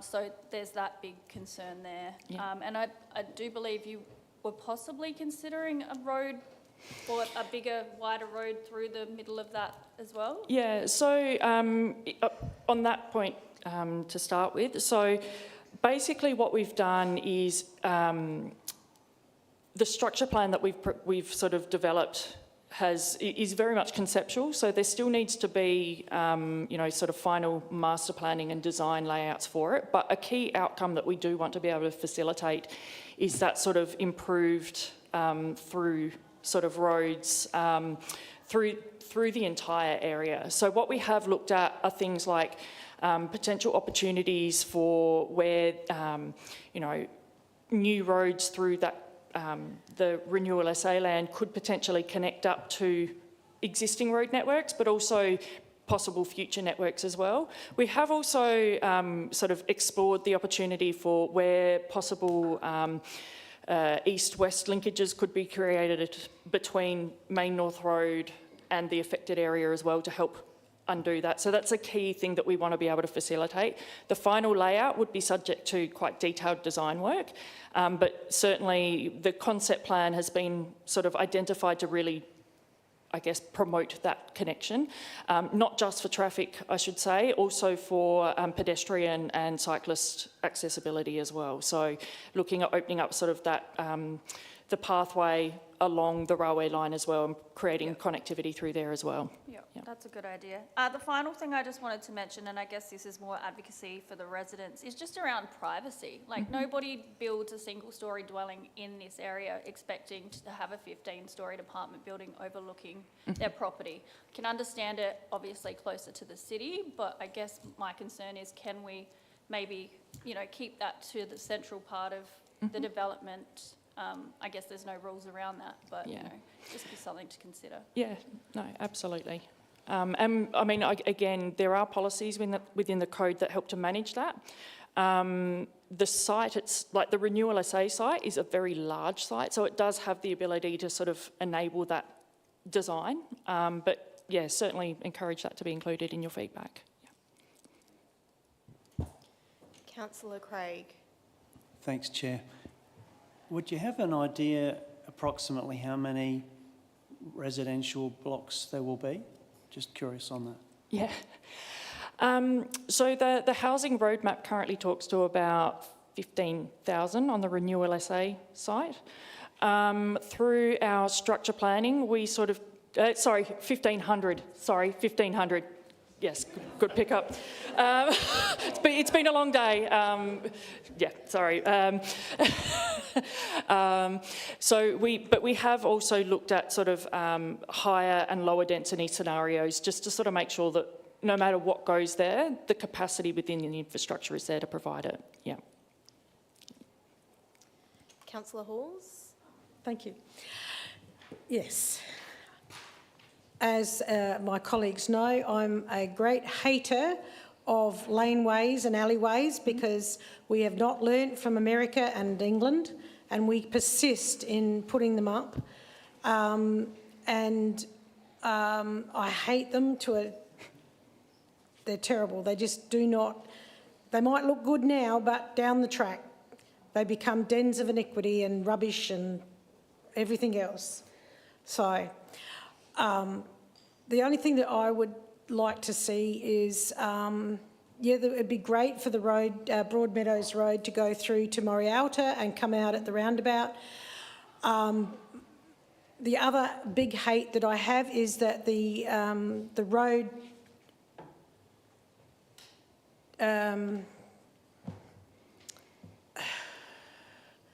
policy is for roads. The roads are not wide enough to park a car and have two cars parked on either side and to drive a car down the middle. We have so many roads in Playford that we are screaming about developers putting up that if there's parking on both sides of the road, they can't even get the fire engine down the road. We need to be you know, it might be the minimum standard, but why do we have to do that? Yeah. Why can't we make them wider? Why can't we put indented parking in instead of having them park on the street so that there is through traffic easier, especially on main roads, say like the Broadmeadows through to Morialta, if that is the case that we do. My other big hate is the fact that we make so many development properties that are isolated. There's only one way in and one way out. If there's a fire, what happens? Those poor people are stuck in there. So I have lots of hates about, you know, development places, and that block is going to be great once it's done, if it's done properly. 15 stories high, I object. 4 stories high, I object.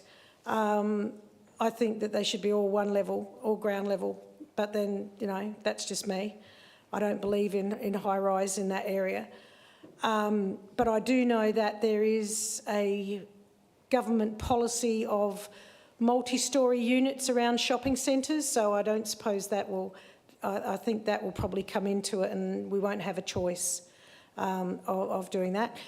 But I do believe that that area would lead to a good community centre being facilitated in the area as well, because of the type of community that are living there.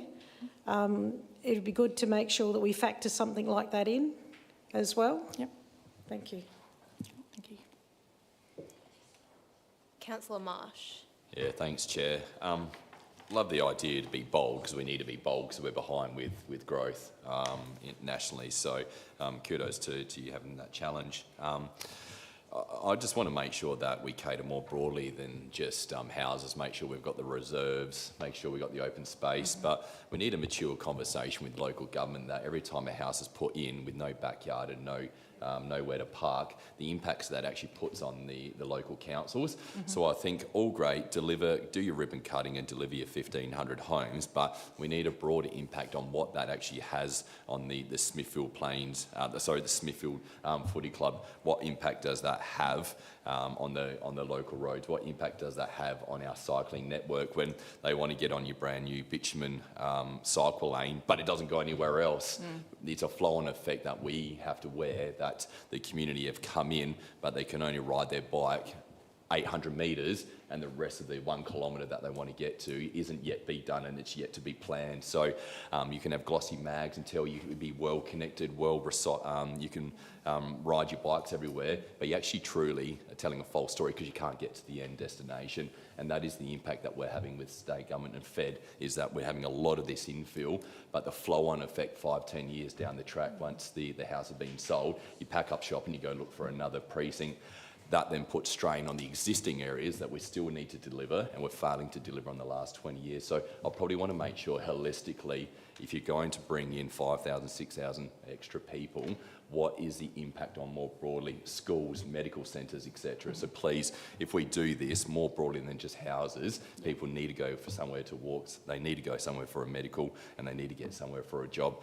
But more broadly, this concept, and I know this is outside of your scope, but we talk a lot about our CBD that we have here in it, and what a perfect concept to have just on the other side of the train line in another local council. So I'm a bit confused on, there's this epic, grande, high density, high rise, stack them on top of each other, but you're not delivering it actually at the regional centre, which is where we are right now. We're actually delivering that concept another 15, 20 metres further up north. So I just challenge a little bit, is that concept actually the right concept at Manapara? Yes, there was a deal made with Land Swap, fantastic, but is that actually the right place? Maybe the CBD here is the better one to do. So that's just my feedback. Yep, oh, great, thank you. Mayor Doherty. Yeah, look, a couple of thoughts would be around particularly the interface with Manapara Shopping Centre. You talk about the noise and the height interlay. I mean, if you look at parts of Western Sydney, northern Melbourne, the height and density where you get structure and community is around a focal point. So whether it's a shopping centre, a civic square, I'd hate to see in this development that it just ends up being a broad brush 35, 40 metre buffer zone of, quite frankly, crappy trees and uninspiring connection for a walking trail that won't be maintained at the level it needs to be maintained at. So while I get that overlay around height, noise, odour and all those things are there, I think there's a unique opportunity with some potential further other commercial type rezoning to make that connected to that street along the back of their shopping centre for a higher density interface that connects in. It should be looked at as a potential opportunity and solely not just a buffer to something existing. Yeah. Because for me, this site has some great opportunity in what you're trying to achieve, but it's also a very key site for that part of Playford that connect into the services that are already there. So this is not just about housing development in this location, it's about the throughput from those coming from Elizabeth Downs, Elizabeth North, from the other side of the railway line into this site and how they move and connect. And I think that's got to be that Bolden part for this. The only other comments that I think if we've got such a large span, 163 odd hectares, that you talk about the recreation zones are kept and saved. I mean, if we're having a proper and thorough discussion, are they in the right points for where this development is likely to go now?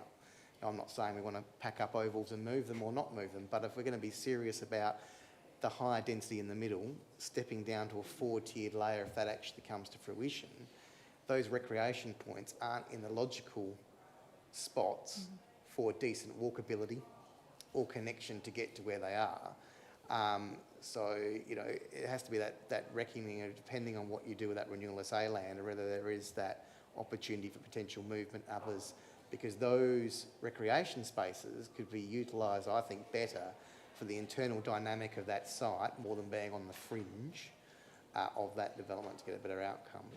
And the only other interesting point that I'd like to raise is that, particularly for an urban centre around this height level, if you look at parts of the United Kingdom, there is opportunities around what they call place efficiency for height levels, when you're talking 10, 15, 20 stories or above.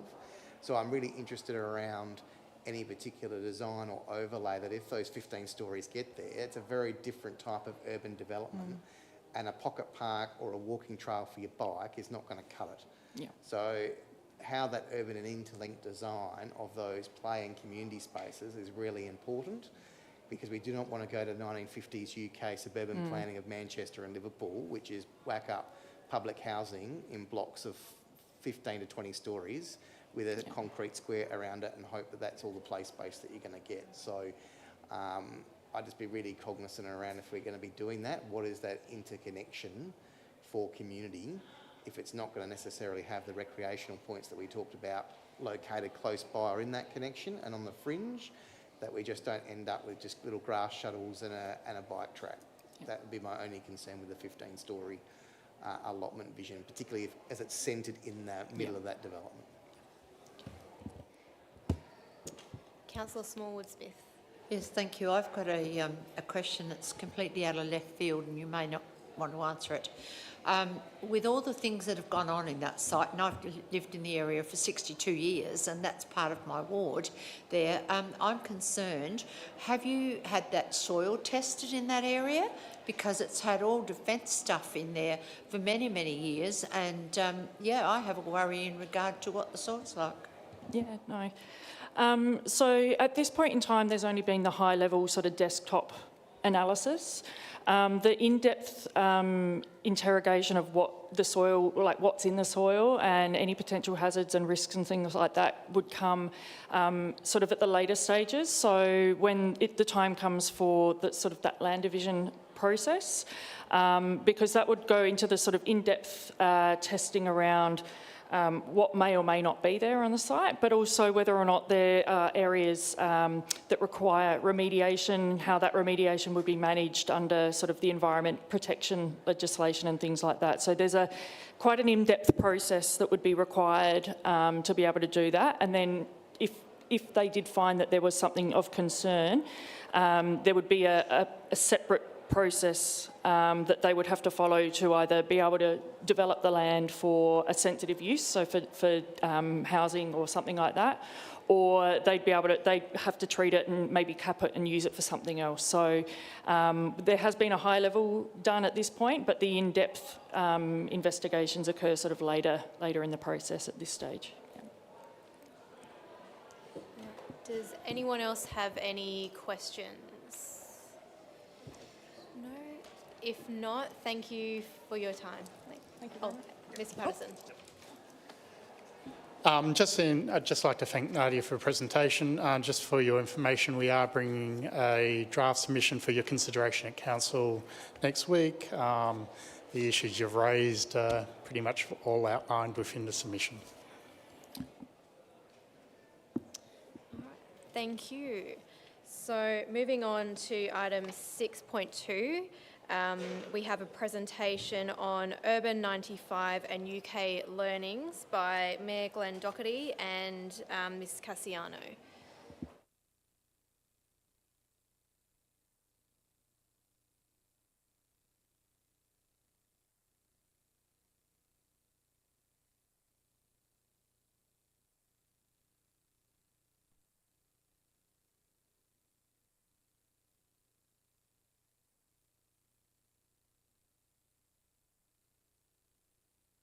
Rookie mistake. Thank you, Sam. Thank you very much, Chair. Good evening, members. This evening, Mayor Docherty and I have the pleasure of sharing with you some learnings from the recent Urban 95 Academy course that we attended. As you can see from the photo there, we were joined ably by Greg Pattinson, but we thought he's done a few presentations tonight. We've given him the chance to relax and sit down. So Mayor Docherty and I will take you through tonight. The photo there is us with Team Glasgow. So there were other teams that joined us on the Academy during the residency in London, and proof that it does get quite hot in London in summertime, with us all wearing some T-shirts. Before we launch into the learnings, Mayor Docherty and I are going to walk you through some of the interesting context around early childhood and why that's important.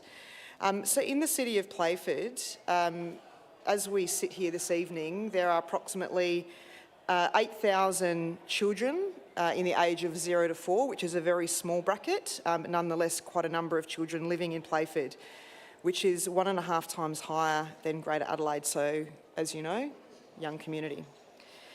This will continue to grow as our community grows, and if you do some rough maths, if 10 residents a day are moving into the city, it's likely that one of those will be aged between 0 and 4 years old.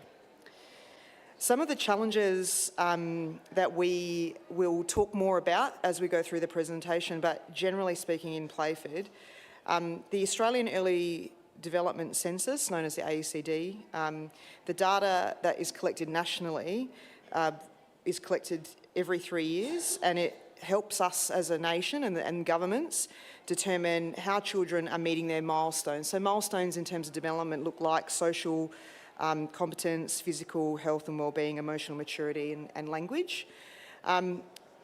If you live in Playford, you are 2 times more likely to be behind developmentally than the rest of South Australia. So there's a big challenge, and as you dig deeper into some of that data, some of our communities face some great challenges. Children in the north. So in roughly 2 years ago, the Commissioner for Children and Young People's Office commissioned a piece of work and struck a partnership with the chief executives of the state government departments with the aim of changing systems to support better outcomes for children, particularly for children growing up in the north. So this government alliance meet regularly and have financially committed to this work for 10 years and also have attracted philanthropic funding through Minderoo Foundation, who've also committed $10 million each over a 10-year period of time. So philanthropic and state government commitment for a long period of time. Coincidentally, last week, Sam, Tina and myself were invited to present to that Alliance Board of CEOs of state government departments to share some of our knowledge and contribution in relation to partnerships really generally, but also the work that we've committed to on children in the north, and talk a little bit about what we learned on our Urban 95 Academy course. So this demonstrates also Playford's commitment to the Children in the North work through a particular commitment on a localised piece of work at Swallow Cliff Primary School, which we'll get into a bit more detail. So it was through this work in Children of the North and through the commitment from Minderoo that we were even made aware of what the Urban 95 Academy was, so that's the linkage there. And the philanthropic partners see a great deal of value in the City of Playford attending.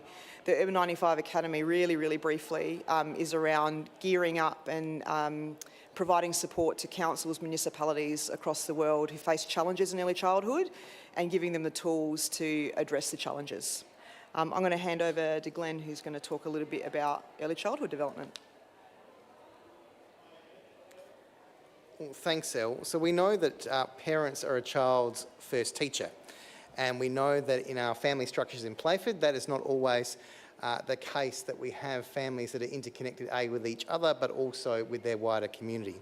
And we know that we need to introduce children to the world, and one of the most important concepts for 0 to 3 in particular is the ability for young children to develop their brain synapses. So what that means is the wiring of the brain, which then helps them to move forward in all of the cognitive functions that we then will take for granted for the rest of our human life. So as you can see up on the screen, neurons and synapses when we're born are present, of course, but they need to be wired and connected. In the first 2 to 3 years of life, particularly from 0 to 2, 90% of all of our brain wiring occurs. Now, what happens then is that over time, our brains get more efficient, we wire out the ways in which we do things. But newborns to 2, heading up to 3, provide an opportunity for how they will function cognitively, and how they connect socially in terms of structure, from verbal stimulation to touch, feel, and all the other senses. So early childhood development is extremely important, that young children have the ability to connect, and we do that quite significantly at the City of Playford with a number of different programs and opportunities, for which we can talk about at another time, but we do lots and lots of different programs. But we know that 0 to 3 is that fundamental part. So for the Urban 95 Academy, it's about teaching municipal leaders and local government communities around how you can do urban design and program work that give the opportunity for toddlers, babies and caregivers the opportunity to develop that early development and childhood brain development. So why the Urban 95 Academy? So it's an opportunity for Greg and Tina, myself and Elle to undertake some executive education around early childhood development. So we spent over 8 weeks an opportunity to get to the fundamentals of early childhood development, what that means for brain development, what that means for building connections within the family and carer network, and how that community connection is paramount for that early childhood development. And what we do in those 0 to 3 years can set up the children and community for the rest of their life. So it was funded through the Van Leer Foundation, as you're all aware of. It was an 8-week online course that was designed around those milestones, and that we had to undertake a number of assessments across that work, not just individually, but also as a study group to understand that, and culminated in a residency week in the United Kingdom. It was the opportunities for us also to learn around prioritising urban design from an early childhood context from a 95 centimetre height. So the average 3-year-old around the world is 95 centimetres tall, and what you can do through urban design, play spaces, connectivity for babies and toddlers and their caregivers to access urban design at that height can actually have a fundamental difference in brain development and opportunity for a young child to develop. So there was 8 different cohorts from around the world. We're talking about cities in Africa that were extremely poor, right through to Glasgow, Greater London Authority, us, and a number in South America and North America. So it was an opportunity for us in particular to work with those other cohorts, but also to refine and design an urban design project that we can really focus on in a community of ours that have the issues that Elle talked around about the developmental delay and the lack of opportunity and connection to build those early cohort year childhood development issues. And it was an opportunity to learn a little bit around how others are doing that and what we can do as connected cities to improve on the lives of young children. So there's a number of different tours that were undertaken. I'm going to hand back to Elle to talk about some of those. So members, we've done our best on these next few slides to try and bring you a piece of what we were able to see and learn while we were doing our walking tours. And we wanted to focus in on the walking tours because by far when you touch and feel the environment, you get to soak a lot in. So we've done our best to give you some pictorial views in the next few slides. So probably one of the biggest things that we walked away with as a learning was real life examples in the City of London where the urban planners and urban designers prioritise people over cars. There's lots of examples where cars were completely banned in neighbourhoods, and those areas, those open areas, reclaimed for people movement and connection while they're moving. And that's a really important piece, as Glenn mentioned before, around connecting with your baby and your toddler as you're undertaking activity in your community. So there were some really good examples as we moved through here of really deliberate planning around getting people to connect with each other in their community. We were analysing information as well that was provided around the real impact on families and their communities and the benefits that they get over that. How the built form can force families to interconnect with each other, as I said before, with their communities, and how to design away from inward-looking communities where everything is done at home, but really forcing people, being really deliberate about getting people to go outside and play and connect, and that importance of play as well in this environment. We were given some information about the London Olympic Village and how even before it was built as an Olympic Village, it had already planned, the planners had a design for after the Olympics was completed, how it would be redeveloped into an urban zone. And this is just a top-down view. We're going to show you some pictures of us walking through there in a moment. Really deliberate thought about connection to schools, walking to school with your young person. Lots and lots and lots of play elements littered everywhere with those streets, really wide streets that you can see. Cars are not allowed in those inner zones. Cars can get around in the outer zones. So again, pushing the cars away and forcing people to move with each other and connect with each other. And some real examples of designing specific outcomes for parents and grandparents to actually be involved in that play as well with the young people. So as we're moving through that vicinity, you can see the picture on the left, really wide footpaths, no cars in sight, people walking.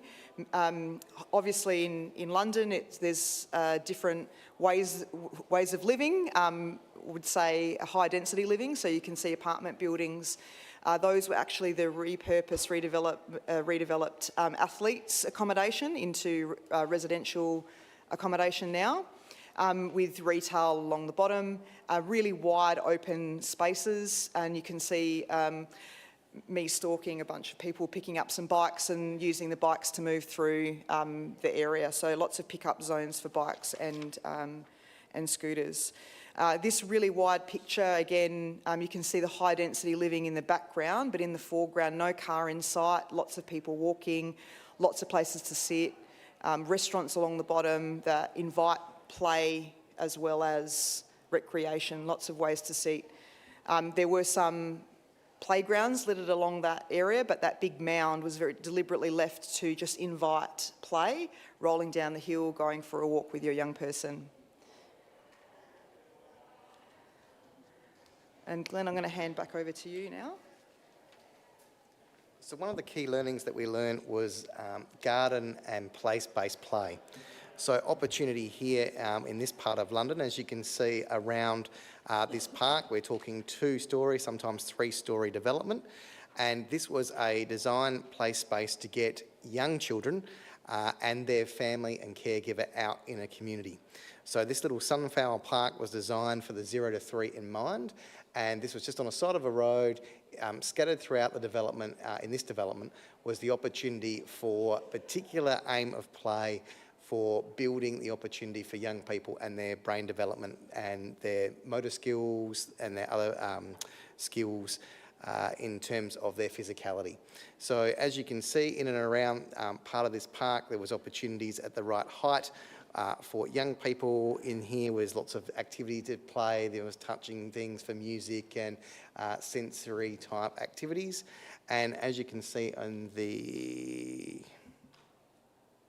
next two slides, these are little opportunities for some place-based initiatives for young people for 0 to 3 in just part of the urban design framework. So where you can see the green grass was the opportunity for the young people to actually get down to the right level and use little steps of the slippery dip, and on the side where the tree is, back where you can't see, leads to just a normal adult path. So it's opportunities for, as part of these different urban designs, to have opportunities for parents and caregivers and young children to be part of interconnected community instead of just having your traditional walk down your path that we would all do with a pram, moving around with trees and all sorts of other things scattered and dotted around. So the opportunity lies in some of this urban development for that place-based initiative, and also the opportunity for community organisations to come to those dedicated sites and doing activities with young people at a scalable scale for which they can actually play and be active. And this was quite central in that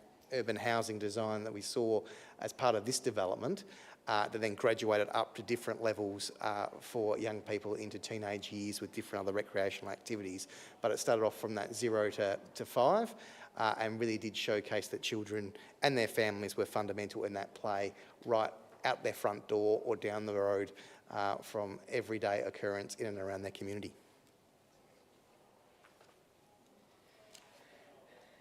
So as part of our online course and the week of residency, the Playford team and all teams that were studying the Urban 95 Academy were asked to work on an assignment or a project, or what you would do in your council. It could be anything from a policy right through to painting a sidewalk. What would it be, and how would you really design that? So with all of the things that Glenn and I have just walked you through and what we learned about building neighbourhoods with prioritising people in mind, we were really left to think about what does this mean for Playford? What is the Playford version of this? How do we transpose what we've learned? Where does that work? And this is one example that really lit up the imagination of the team and helped us really design what our project would be. So this is a primary school in an area that underwent some redevelopment, and the primary school was also co-located with a nursery, so childcare, and some council services, so support services for whatever the families needed. There was a deliberate attempt in the redevelopment to block off the road there to the left-hand side and create a place where parents could congregate, connect to each other, talk about what's going on. If one parent needed support, sharing that with another parent. So a really deliberate attempt to get them to stop and talk and really create this sense of calm without the busy traffic of a school zone. Parents would either catch public transport or walk with their children on the way and meet in this really beautiful and really calming space. So it was all family-centred. They were also really deliberate, and again, I'm not meant to try to make a joke of this, but London was really hot. They are feeling the effects of climate change too, and there was a real deliberate attempt there of creating that green canopy, and we thought about that in the context of our work at Swallow Cliff Primary School and the Children of the North work in Davoren Park. How could that apply? What would that look like? Is that something that we could think about? So that really inspired us to be brave. And now I'm going to introduce you to our project that we worked on over the course of the Academy. Just before I kind of walk you through this, just bear in mind that the Academy taught us to be really deliberate, be brave. You can't be always all things to all people. So think about what are the real challenges in your neighbourhood and what are you trying to address. So for the context of Urban 95, we were asked to set an early childhood vision, and what our team came up with that we wanted to be a city where every child is curious and eager to learn, and therefore they're setting them up for success for the rest of their life. Our challenge, so remember I talked about the early childhood census data earlier on. In Davoren Park, 1 in 2 children are developmentally delayed by the time they get to reception. In Davoren Park, 1 in 3 are developmentally delayed on 2 or more domains. I'll just stop and think about what that would feel like, where more than half the class, if you're a reception teacher, and the education outcomes for those kids later in life. Another interesting statistic for you that I've had the privilege of learning through the Children of the North work is that when the temperatures hit above 30, the school sees a rapid decrease in school attendance because it's really hot to walk to school. And we know how many days we get over 30 in summer. So our project is to rejuvenate some unused open space near Swallow Cliff Primary School to create a place to play and learn. The behavioural outcomes that we want to trigger are that parents stimulate the curiosity of babies and toddlers through play and exploration of their world and participation in an activity once a week. So going there, engaging, learning together and really forming that bond. And that children will walk with their parents to Swallow Cliff Park 3 times a week and play for 30 minutes despite the heat. To give you a view, I know not all of you are intimately familiar with the Swallow Cliff area. I'm going to show you a video now, if I hope this will work, about what it looks and feels like. And I went there on a 35-degree day, so it was pretty hot. And I also held the camera here at about 95 centimetres high off of the ground. So this is what a young 3-year-old would look at while walking with their mum, dropping their older sibling off at school. So there's a car park there as well, which is not owned by council, but the Chapleys Group own that. Our project is to connect with that piece of space as well. So just to give you a bit more overview of what we're thinking about. So this project will transform the public space. We're thinking of it as an urban redevelopment that prioritises babies, toddlers and caregivers. We're going to think about this as a neighbourhood approach, not just that tarmac that I showed you, but where are people walking from? What footpaths are they using? Where are they coming from? Where are they moving to? We'll consider it's not just a open space approach, whilst that's a really big component of that, but how do services link in with this? Building on the Children of the North partnership. So the school, we're already doing, as the partnership, hot school lunches and hot food in the school is already happening. How can we build on that? The community hub, which I'll show you in a minute, that's proposed at the old IGA site, if you know the Davern Park Shopping Centre well. And the NACYs have submitted their intent to build a integrated hub, which is part of the 3-year-old preschool. Thank you very much. We want to consider climate change impacts that I've also talked about, and we want this to be a community-led approach to services, not doing to community, doing with. So the aerial view of what that looks like, I've put the OTR sign in there, so that will orientate you really quickly where you've got Peachy Road and you know the Davern Park shopping centres. So part 6 and 2, right where the 2 was where I was standing taking that video. So that's the space that we're looking to connect, and how does those neighbourhood connectors feed in. So it's very conceptual. I said a lot of things. Glenn, did you want to walk through that for me? So we're not the first place in the world that's done some of this work or had a concept and an idea of what you can do for a space. So as part of the Urban 95 Academy, some of the alumni from other parts of the world had come along and talked about what they had done from our project point of view, in similar type work. So there was like cities like Milan and others throughout Europe that had talked about how they connected up desolate community spaces, or how they closed off a road, or how they integrated a local park in connecting to somewhere else that could integrate that play and connection to other services in the community. So whether it was in a high density urban area in the United States, whether it was in Milan, whether it was in parts of Central Europe, it was the opportunity of what it could look like. And these are some live examples of what other cities have done to connect up their spaces to get young children and their families into a play space to connect with other programs and services.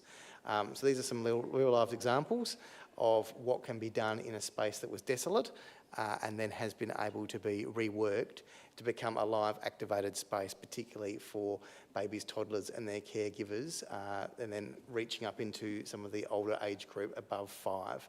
But this became places that were interconnected, where families and communities felt safe, but more importantly were then able to connect into other services So this could look something like we might do at Swallow Cliff, or could be something completely different, but these are some live examples of taking an empty space and actually transforming it, in some cases really low cost, to actually then reaffirm with their work in early childhood development.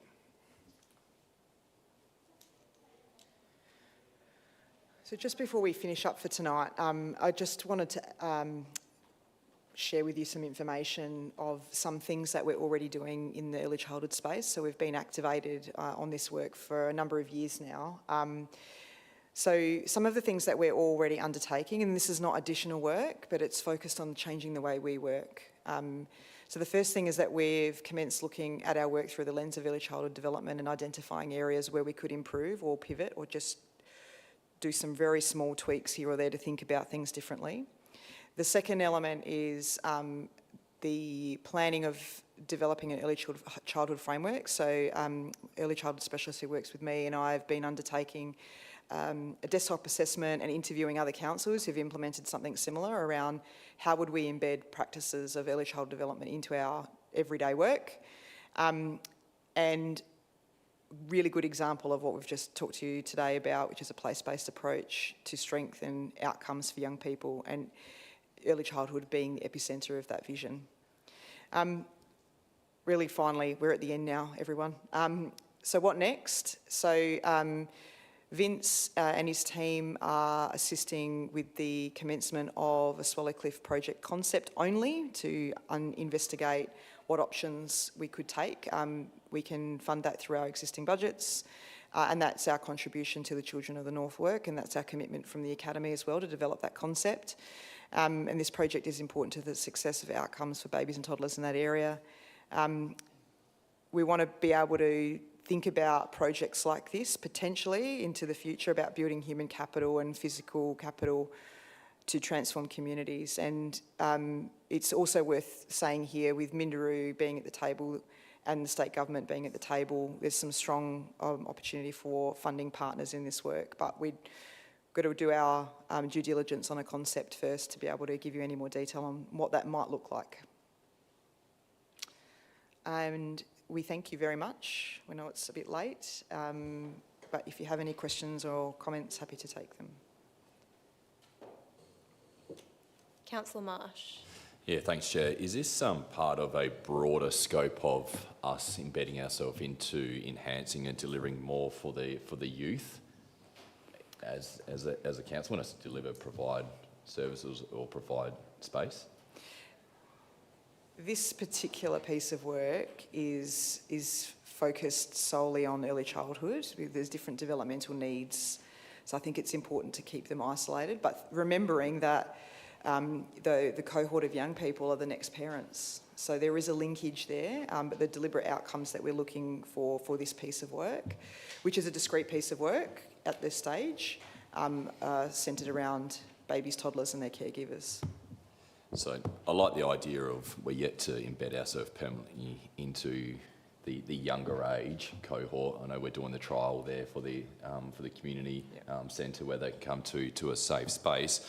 I'd be interested to work out a priority amongst the council in are we delivering it together holistically? Are we delivering it in parallel, or are we delivering one age bracket first to hit them younger, so therefore they don't flow into the next stream of age bracket? Or do we see the older age bracket as being the priority, and maybe second to that, not in value, but second to that because of our capacity and funding, we're thinking the older generation are the ones to meet. So I love the work, what you're doing, but you know, when we start delivering something, step something out, present something, ribbon cut something and speak about it, it then starts to be embedded into a what's next, when you're going to deliver more. You've got it in one part of the community. Can I have it on the eastern side? It's on that side of the street. I don't want to walk 500 metres to go down there to sit with my friends and stuff. I'd love to be able to only walk 100 metres because that residents in that local area are able to do that. So love the work, got my full support. I'd love the long-term discussion in how do we bring that forward if this is going to be a service delivery add-on that the City of Playford obviously, let's call it, has to deliver because it's not being delivered going forward. So I'm probably more looking for that long-term journey outlook. I'll just quickly respond to that. It's a very complex, big strategic question that you've sort of raised there. One of the points that Mayor Doherty made around the alumni presenting to us on the course is that we learned that with $2,500, a bucket of paint, some elbow grease and volunteers, there was some really good outcomes. So some of this work that we're looking at in this exploring from post-urban 95, but more broadly in early childhood, are really simple, cost-effective measures. It's more about changing the way we think and work. So the proposal of a school redevelopment is quite large. We're going to be exploring our concept. What are the cost-effective measures here that we can look into? Any other questions? Councillor Smiljanic. Thank you, Presiding Member, and thank you for that presentation. That was very informative. I just have a couple of comments with regards to the earlyhood childhood. So I guess from experience with the cost of living, both parents working, so in Australia it's quite common for us to rely on daycare from 6 months old, essentially, perhaps from 6 weeks if both mother and father need to go back into the workforce. So to look at, I guess it is a complex socioeconomic structure with regards to the way Australia works as such, where we have high cost of living. We send our kids to daycare from a very early age often because both parents need to work, they're busy. Often that we're distracted. We've got a lot of injects coming in as well. And you may even consider some families are just surviving, like they are just surviving, trying to see what happens that night, that next day. So we have people here in our community that are struggling. Looking bigger picture in your particular project, it was really, I guess, breaks my heart to see our little ones at 95 centimetres tall seeing graffiti on fences, car parks there. They're curious little creatures. So to put yourself in their lens, like we haven't been 95 centimetres for a very long time, and getting down to the kids level and allowing kids to be kids. And I think that's the biggest point of this particular project, which I'm very grateful for you explaining it, where, you know, they're not mini adults, they are children, they're there to have fun, be curious, and I think it's so important to be able to create a calm environment, and by adding colour, pops of colour, and providing perhaps that walk to school and just seeing a small child run along a bench or something that they can just jump off, that might just make their day. So it's really promising, I believe, that we're looking at it from a young point of view of what we can do for our community. And we live once, so let's make it fun, let's get our kids curious. And I guess with regards to those stats with Daveron Park, with regards to 1 in 2 children are developmentally delayed, and then 1 in 3 are developmentally delayed in 2 or more domains, that's outstanding. Like that's astonishing. I feel for our community. I feel for where's the support for these people. It's not just the kids, but the parents, the carers. So it's very complex. I understand this, but one little step at a time. And if we can do low cost effective ways to have our kids enjoy that walk to school or taking a sibling to school, hey, that's what we are here to do for our community. So thank you very much. Are there any other questions? If there are no other questions, thank you for your presentation. All right, we will move on to item 7, informal actions. And with there being no informal actions, we'll move to item 8, confidential matters. As mentioned previously, item 8 has been removed, 8.1 has been removed from the agenda. So we move to item 9, closure, and I declare the meeting closed at 8:56 p.m. Thank you for your attendance.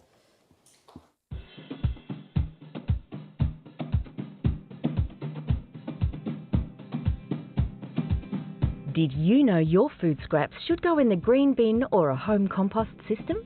It's better for the environment. It's the right thing to do. And it's easy. Fight food waste by putting all your food scraps, peels and leftovers in the green bin. To find out more, visit playford.sa.gov.au/fightfoodwaste.